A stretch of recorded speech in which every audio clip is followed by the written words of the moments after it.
Perkenalkan, nama saya Oktaviandri Putra Nugrah dengan NPM 20 100 123. Di sini saya akan menjelaskan hak milik sebagai tugas hukum agraria saya. Jenis hak atas tanah yang diberikan kepada subjek hak, orang atau badan hukum yang disesuaikan dengan ketentuan yang berlaku. Untuk hak milik siapa saja yang boleh, untuk hak guna bangunan, hak pakai, hak guna usaha, dan hak pengelolaan. Siapa saja yang diperbolehkan untuk memiliki jenis hak tersebut, apakah yang dimaksud dengan hak milik, kemudian subjek haknya siapa saja, dan jangka waktu serta dasar hukumnya apa saja.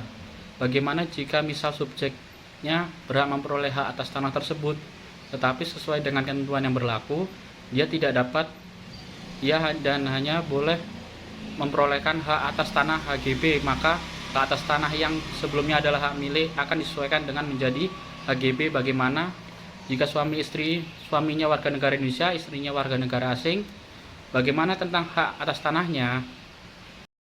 Untuk hak milik, subjek haknya adalah warga negara Indonesia dan badan hukum yang ditunjuk pemerintah. Tidak ada jangka waktu dan dasar hukum yang mengatur tentang ketentuan ini, diantaranya adalah pasal 21 UU PA dan peraturan pemerintah nomor 38 tahun 1963 sesuai ketentuan dalam UU PA pasal 20. Yang dimaksud dengan hak milik adalah hak turun-temurun, terkuat dan terpenuh yang dapat dipunyai orang atas tanah, yang dengan mengingat ketentuan dalam pasal 6 di sini mengenai fungsi sosial. Kemudian hak milik dapat beralih dan dialihkan kepada pihak lain. Kemudian di pasal 21 hanya warga negara Indonesia dapat mempunyai hak milik. Di ayat 2-nya disampaikan di sini oleh pemerintah ditetapkan badan-badan hukum yang dapat mempunyai hak milik dan syarat-syaratnya.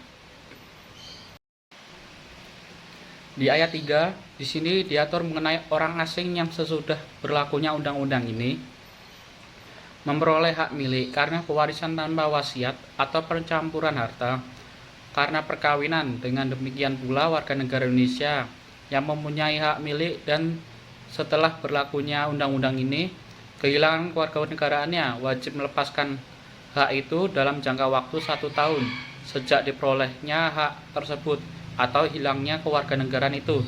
Jika sesudah jangka waktu tersebut lampau hak milik itu tidak dilepaskan, maka hak tersebut hapus karena hukum dan tanahnya jatuh pada negara dengan ketentuan bahwa hak-hak yang lain membebani tetap berlangsung.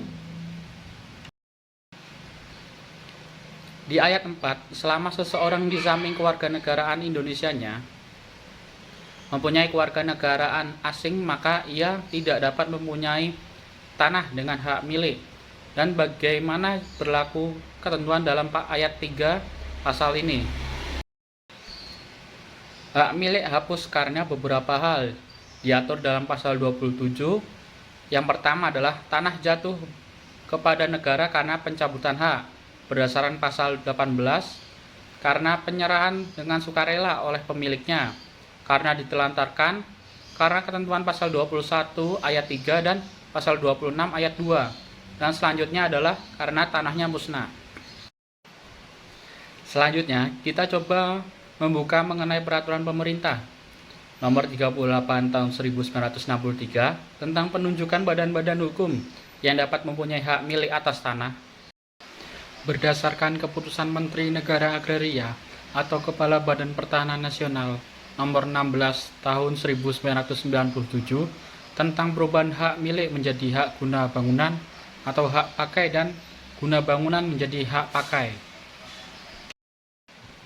Dengan keputusan ini, hak milik kepunyaan perseorangan warga negara Indonesia atau yang dimenangkan oleh Badan Hukum Indonesia melalui pelelangan umum atas permohonan pemegang hak atau pihak yang memperolehnya atau kuasanya diubah menjadi hak guna bangunan atau hak pakai yang jangka waktunya masing-masing 30 tahun dan 25 tahun. Objek yang awalnya adalah hak milik dikuasai oleh subjek hak yang dapat memiliki hak milik, kemudian terjadi peralihan kepada subjek yang tidak dapat memperoleh hak milik, maka hak atas tanahnya menjadi penyesuaian.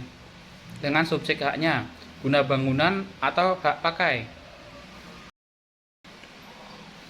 Peraturan Menteri Agraria atau Kepala Badan Pertanahan Nasional Nomor 9 Tahun 1999. Di sini ditampilkan bagaimana permohonan hak milik atas tanah negara yang diajukan. Untuk hak milik permohonannya apa saja yang diperlukan mengenai keterangan mengenai pemohon, keterangan mengenai tanah yang meliputi data yuridis dan data fisik, dan keterangan-keterangan lain yang mendukung. Kemudian pada pasal 10 permohonan hak milik sebagaimana yang dimaksud dalam pasal 9 ayat 1 dilampiri dengan beberapa lampiran mengenai pemohon, kemudian mengenai tanahnya, dan surat pernyataan dari pemohon.